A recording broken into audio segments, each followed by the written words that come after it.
this. See, this is the type of bearing we'll be extracting. I'm just wondering, does it even fit?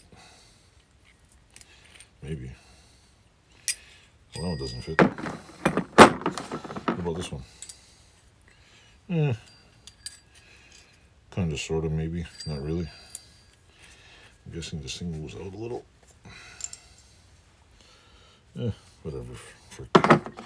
And I got this just in case. I think I might need a bigger one.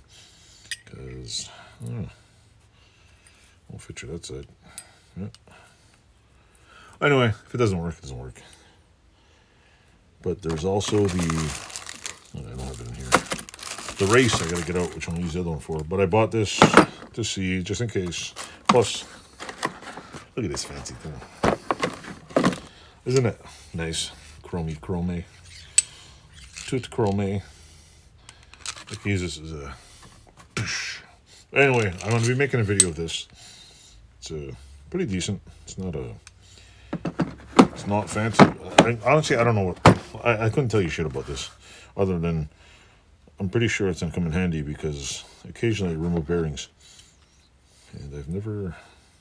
See, I don't know how this far opens. This one opens pretty far, like if you see the difference. See, it's like smaller, and then when you open it, you'll see it bends pretty far open. So yeah, anyway, you get the idea. Worst case scenario,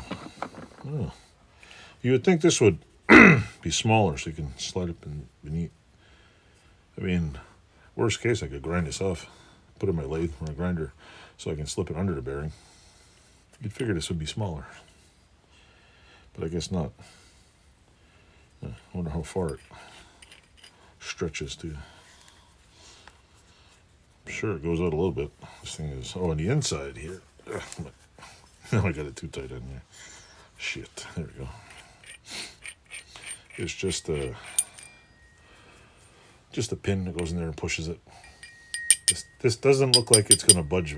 Look at this, how thick this is. That doesn't look like it's going to budge very much. The smaller ones, but then again, what the hell do I know, right? Need some real tension on this thing. Anyway, I'll try to screw it up on video for you and see if you get what I'm saying. Anyway, that's what I picked up. And like I said, I'm waiting for the other gizmo, and I'll try and do something with this right now. And so stay tuned, like, subscribe, pretend you like my channel, and click the like button. Help a fellow out, man. There we go. Oh, and this one I didn't buy at Harbor Freight. I bought it off Amazon. And believe it or not, it wasn't supposed to be in today. It was supposed to be in like next week. So, yeah. Oh, and that's what I was going to say. Amazon, you pissed me off. I ordered this and something else November 30th. It is now November 12th or 13th. And they charged my card yesterday and overdrafted it. Like, couldn't you charge my card when I paid for it in checkout? No. It's almost 2 weeks later, my bank account gets... Because I ordered some Christmas presents, and it was like $200 get sucked out of my account. My account goes overdraft. And if you don't get to it by the end of the day, you get charged $40, which should be robbery. The bank like, oh, overdraft charge. We negative your account. You owe us money. Here, we'll charge you $40 more. Why? Banks are greedy. So anyway, total tangent. Hope you liked the video, and I'll be back with some more stuff.